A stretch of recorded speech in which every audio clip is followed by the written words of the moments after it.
ትሁትና አባባ እጅግ በጣም በሚገርም ሁኔታ ናቴን በዱላ ቀጠቀጡት። እሱም ራሱን መቆጣጠር አቃተውና ከሚባለው በላይ ፍጥጥ ብሎ ቀረ።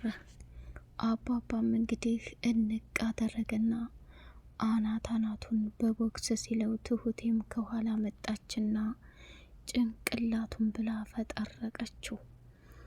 አባባ ከሚባለው በላይ ራሱን መቆጣጠርና እንዲሁም ደግሞ ከሚባለው በላይ የሚሆነው ግራ ገብቶት ትሁቴ እኔ እዛ መከራዬን ስበላ የነበርኩት በሱ ምክንያት ነው። ከምትዩና ከምታስቢው በላይ እጅጉን በጣም አዝኛለሁ። እያንዳንዱ ለተፈጠሩትና ለሆኑት ነገሮች በሙሉ ዋጋና መስዋዕትነት መክፈል አለብሽ። እንዴት እንደዚህ ይጫወታል? እኔና አንቺ እዚህ ቤት ብቻችንን ስንኖር ማንም የፈተና ስቃይ ሆኖብኝ አላውቅም። ይሄ ግን ቤቴን ለማሸጥና ለማዘረፍ ጭምር ዋጋ እየከፈለ የነበረው አረመኔና ከባድ ሰው የእጁን ማግኘት እንዳለበት ይሰማኛል። ስለዚህ እባክሽ የኔ ልጅ ከዚህ በኋላ እሱን በምንም አይነት ሁኔታ ባልሽ እንዲሆን አልፈልግም አለና አባባም በጣም ተናዶ ቤቴን ሊሸጥ የነበረ እርኩስና መሀይብ ሰው ይሄ ነው። አሁን ላይ ግን ከሚባለው በላይ ራሴን መቆጣጠር ቢያቅተኝም የመጨረሻ ጣፈንታው ይሄ በመሆኑ በጣም ደስተኛ ሁኛለሁኝ ብሎ አባባ ናቲ ላይ ያደረገው ከባድ ክህደትና እንዲሁም ደግሞ የሚያሳዝን ነገር በጣም ልብ ይሰብራል። ትሁትም ደግሞ አባዬን የነካ ምንም ሰላም የለው። ናቲ እኔ በተደጋጋሚ ከተመስገን ጋር ስትፎካከርና ተመስገንን ለማናደድ እያንዳንዱ ያደረካቸው ነገሮች በሙሉ ለእኔ ሰላም አልሰጡኝም። አሁን ላይ ግን ወደድክም ጠላህም የእጅህን ማግኘት አለብህ። ምን አይነት ጭንቀትና ምን አይነት ጉር ነው? አንተ እኮ ከምልህ በላይ ጥያቄ ሆነብህኛል።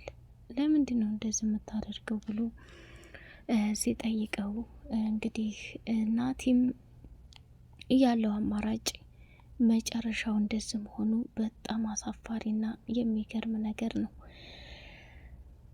ትሁቴም ደግሞ አባዬ እባክህ ይሄንን ልጅ ተው፣ አንድ ነገር ቢሆን ነገ ፈተናውን አንችለውም። እኔ በጣም እየጨነቀኝ ነው። ምክንያቱም ከምትለውና ከምታስበው በላይ ዋጋ እየከፈልኩኝ ያለሁት አንተ ለኔ በጣም ሌት የምትለው እንደዚህ ያረጋል ብዬ ያላሰብኩት ሰው በከባድ ሁኔታ ችግሮችን እየፈጠረብኝ ይገኛል። በመጨረሻም ግን ከምትለውና ከምታስበው በላይ እጅግ ዋጋና መስዋዕትነት የከፈለልኝና ዋጋዬን እንዳገኝ ያደረገኝ ከባዱና አደጋው ሰው እሱ ብቻና ብቻ ነው። ስለዚህ የእጁን ማግኘት አለበት። ምንም አትበይኛልና አባባ ልክ እስከ ማሰሪያው ሲሰጠው እንግዲህ እጅግ በጣም በሚገርምና በሚደንቅ ሁኔታ የናቲን ተንኮልና ክፋት አይተናል። ሰላም ውድ የተከበራችሁ የተወደዳችሁ የሌላ ኤንድ የመሐመድ ቤተሰቦች ቻናሉን ላይክ፣ ሰብስክራይብ እያደረጋችሁ ለምታበረታቱኝ አመሰግናለሁ። እጅግ በጣም አስተማሪውና ተወዳጁ የሆነው የትሁቴ ድራማ እንደቀጠለ ይገኛል። ሌላው ደግሞ አባባ ከሚባለው በላይ ራሱን መቆጣጠር አቅቶት እንዴት አባክ ቤቴን ትሸጣለህ? ምን አይነት አረመኔና ራስ ወዳድ ነህ ብሎ በከባዱ ጸቡን ፈጠረ። ናቲም ደግሞ ከሚባለው በላይ ራሱን መቆጣጠር አቅቶት አባዬ እኔ በሰዓቱ አጥፍቻለሁ። እኔ እኮ ያንተን ገንዘብ ለመብላት ፈልጌም ሳይሆን እውነታውን ስነግርህ እያንዳንዱ ለሆነው ነገር በሙሉ ተጠያቂ እንደሆንኩኝም አውቃለሁ። ሆኖም ግን ከምታስበውና ከምትለው በላይ ከባድና አደገኛ ችግር ውስጥ እንዳለሁኝ አውቃለሁ። ስለዚህ እባክህ ሁሉንም ነገር እንርሳው እያለ መለመን ጀመረ። ከዛ እኔማ መርሳት አልችልም፣ ምንም ቢፈጠር ምንም አንተ ያደረግከው የክፋት ጥግ ዋጋ ያስከፍልሃል። እንዳንተ አይነት ቆሻሻ ሰው በህይወቴም አይቼም አጋጥሞኝም አያውቅም ብሎ ነው ድርቅ ያለው ማለት ነው። ናቲ እንግዲህ ገንዘብ ለመብላት ያባየን የሆነ ንብረት በሙሉ ለመዝረፍ ቆርጦ የተነሳ አደገኛ ሰው ነው። መጨረሻው ግን ከሚባለው በላይ ገደል እንደሆነ አይቶታል ማለት ነው። አባባ ከእስር ቤት እንደምንም ብሎ አምልጦ ከሚባለው በላይ እንግዲህ ደስተኛ ለማድረግ ደፋ ቀና እያለ ይገኛል። ትሁቴም እስር ቤት ማነው ሰው ቤት እገባለሁ እያለች ስትል አባባ ስለመጣ በጣም ደስ ብሏታል። እድልም ደግሞ የሰው ቤት ፈልጌ መግባት አለብኝ፣ በፍጹም እኔ እናቴ ስትራብብኝ ማየት አልፈልግም ብላ ደም እንባ ስታለቅስ እሱም ተናደደና ተመስገን ተረጋጊ፣ አባዬ ሲመጣ ሁሉንም ነገር እናስተካክለዋለን፣ አንቺ የሰው ቤት መሄድ የለብሽም ብላ ነበር ያለቻት። የናቲ ተንኮል እድልን በደላላ ጅንጅኖ ሰው ቤት ያስገባት እሱ ነው። አሁን አንድ ነገር ልንገርሽ አላት። ምንድን ነው?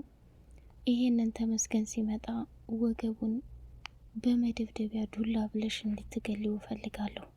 ከዛ በቃ እማዬ እያንዳንዱ ያደረገው ነገር የቹን ማግኘት አለበት ብሎ ሲላት የአባባ ሚስትም በሚገርምና በሚደንቅ ሁኔታ ናቲ በሰጣት ፍልጥ ተመስገንን ወገቡን ልትለው እየጠበቀች ሳለ እራሱኑ ናቲ ሰክ ሰክ እያለ ሲገባ አናቱን ብላ በትነዋለች። ይህም ትልቅ መታደል ነው። መጨረሻ ላይ የራሱን ሳትና ተመስገን እየገተተ ሶፋ ላይ ያስቀመጠው። አየህ አንተ ቅሌታ፣ ለእኔ የተዘጋጀው ዱላ አንተ ላይ ያረፈ።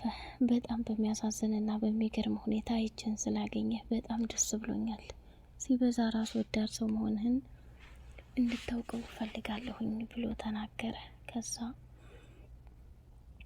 እኔ ራስ ወዳድ አይደለሁም፣ ይሄ ውሸት ተንኮል ምናምን ገደል እንደሚያስገባህ እወቅ። ስለዚህ አመረርክም ወደድክም ጠላህም እያንዳንዱ እየተፈጠረውና የሆነው ነገር በሙሉ ትልቅ ኪሳራ ውስጥ ያስገባሃል።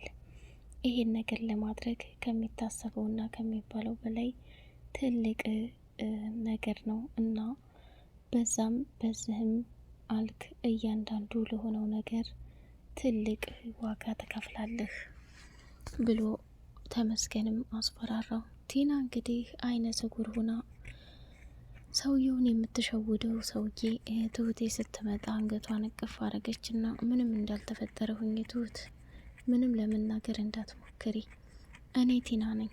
አሁን ከዚህ ከሰውዬ ጋር ያለሁት ገንዘብ ልበላ ልጠጣ ነው። ስለዚህ እንቅፋት እንዳኮኝብኝ ዝም ብለሽ እጄን ይዘሽ እየገተሽ ሰጂኝ አለቻት። ትሁትም በጣም ተገረመችና ሰውየውም ትሁትን ጠቀስ እያደረገ በጣም ተደነቃና በጣም ራሷን መቆጣጠር አቅቷት ምን ብትል ጥሩ ነው? ወይኔ የሚገርምና የሚደንቅ ነገር ነው። መጨረሻ ላይ የኔ ጣፈንታ እንደዚህ ይሁን፣ ያሳዝናል። አሁን ያለኝ ትልቁ አማራጭና ትልቁ ነገር በቃ እውነታውን መናገር ነው ብላ ለትሁቴ እውነታውን ነገረቻት። ትሁቴም በጣም ደነገጠች እና ቲና በጣም ታሳፍሪያለሽ፣ ይህንን ጉድ ታደርጊያለሽ ብዬ በጭራሽ አላሰብኩም። ሆኖም ግን በእንደዛ አይነት ያመጣሽው ገንዘብ ቢቀርብሽ ሳለቻት። ለምን ይቀርብኛል ትሁቴ፣ ተኔ ባሰ ሞላጫ ሰውን እንዲህ ጨዋትበታለሁ። እኔ ጥሩና መልካም ሰዎች ላይ ምንም ነገር ላላደርግ ቃል ገብቻለሁ። ስለዚህ ይሄ ሰውዬ ደግሞ እኔን ሀብትና ንብረት አላት ብሎ ነው የተጠጋኝ። ስለዚህ ወደድኩም ጠላሁም እውነታው ይሄ ነው፣ አምኜ መቀበል አለብኝ። ቤትም ይሁን ቤትም ይህ ሰውዬ የያዘውን ንብረት ከቀማሁኝና ከወሰድኩኝ የትም አባቱን ሊያቀኝ አይችልም ብላ ወሰነች። ቲና በጣም ነው ተናደደችው እና ያዘነችው። እሷም ደግሞ ይሄንን በማድረጓ ምንም እየተጸጸተችም እየተቃጠለችም አይደለም። እንደውም ሚስትየቱም ደግሞ እንደ እህት አድርጓት ነበርና እያንዳንዱ የሚያደርጉትን ነገር እያየቻቸው እየተናደደችም ቢሆናለች። ሚስቲቱም ደግሞ ውዴ እኔ ይሄንን ከዚህ በኋላ መሸከም አልችልም፣ ቆይ ምን ጉር ነው ያመጣህብኝ? ለምን እንደዚህ ይሆናል? መቼስ ቢሆን መቼስ ዋጋና መስዋዕትነት የከፈልኩት ለራሴ ለህይወቴ ብዬ ነው። እንዴት እንደዚህ ሊሆን ይችላል? ከሚባለውና ከሚነገረው በላይ ብዙ ችግሮችን እያሳለፍን ኖረናል። መጨረሻ ላይ ግን መቋቋም ያቃተኝ ነገር ቢኖር የሱ ክህደት ነበር። አሁን ላይ ባለ ሀብት ነው መሆነው። ትሁቴ ብዙ ነገር አትፈታተኝ፣ ዝም ብለሽ ለተፈጠረው ነገር ለበጎ ነው ብለሽ እለፊ ነው ያለቻት። እንግዲህ ትሁትም የናቴን ጉዳይ ስታየው በጣም እያዘነች ትገኛለች። ተመስገንም ሽምግልናውን እንደሚልክና በቅርብ እንደሚያገባትም እየነገራት ይገኛል። እኔ ያልኩት ሳይሆን ቤተሰብ የፈለገውንና የወደደው መቀበል ይችላል። አንተም ከዚህ በኋላ እንድትፈታተነኝ አልፈልግም ነው ያለችው። እሱም ግን ያም ሆነ ይሄ ትሁቴን ለመጠበቅ ብዙ ነገር አድርጓል። ሀቂቃ ማለት ነው። እንዲሁም ደግሞ ተመስገን ለትሁቴ ያለውን ፍቅር አሳይቷል። ቲናም ደግሞ በተደጋጋሚ መክራት አለች። ራስሽን ሁኚ፣ መቼም ቢሆን ስህተት እንዳሰሪ ትሁቴ፣ ከምልሽ በላይ አባዬ አንቺን ያከብርሻል።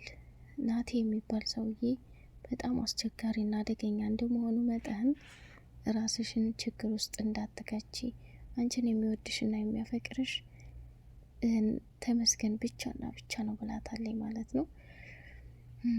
ናቲ በድጋሚ የአባባን ሚስት እሸውዳለሁ ብሎ እሱ እንግዲህ ማንቁርቱን ብለው ደፍተውታል። ትሁትም ደግሞ አሁን ላይ ስራ መስራት ፍላጎቷ እንዳለ ቢሆንም ከሚባለው በላይ ግን ራሷን ዋጋና መስዋዕትነት ለመክፈል ቆርጣ የተነሳችው ጉደኛ መጨረሻዋ ይሄ መሆኑ ልብ የሚነካና የሚያሳዝን ነገር ነው። ሌላውና ትልቁ ነገር ከሚባለው በላይ አባባ እስካሁን ድረስ በኖረበት ጊዜ የናቴና የአለሜ እጅ እንዳለበት ተናግሮ ይህንን መፈጸሙ ትልቅ ጀብድና አነጋጋሪ ነገር ነው። ትሁት አሁንም ቢሆን አባዬ እስካሁን እንደዚህ ስላደረገህ አንተ ለእኔ እንደማይሆነኝ ስትነግረኝ እኔ ግን ይሆነኛል ብዬ ሙጭጭ በማለቴ በጣም ይቅር በለኝ። ምንም ቢፈጠር ምንም አንተ የኔ አባት ነህ። ላስቀይምህና ላስከፋህ አይገባም ነበር። ስለዚህ እያንዳንዱ ለሆነው ነገር ይቅር በላይ ብላ ነው የለመነችው። እሱም ደግሞ በጣም ተናደደና ትሁት ይሄ ሰላቢ የሆነ ልጅ ላንቺ አይሆንሽም። አለሜን ተዛ ተጉድጓድ አውጥተሽ እኔን አሳልፋ ሰጥታለኝ። ስለዚህ እቺ የእጇን መገኘት ያለባት አረመኔ ሴት ናት። ካሁን በኋላ ምንም ቢፈጠር ልጄ እኔ ካጠገብሻለሁ ብሎ አባባም አጽናናት። በቀጣይ ፓርት እስከምንገናኝ ላይክ፣ ሰብስክራይብ አድርጉ። አሰላሙ አለይኩም ወራህመቱላሂ ወበረካቱ።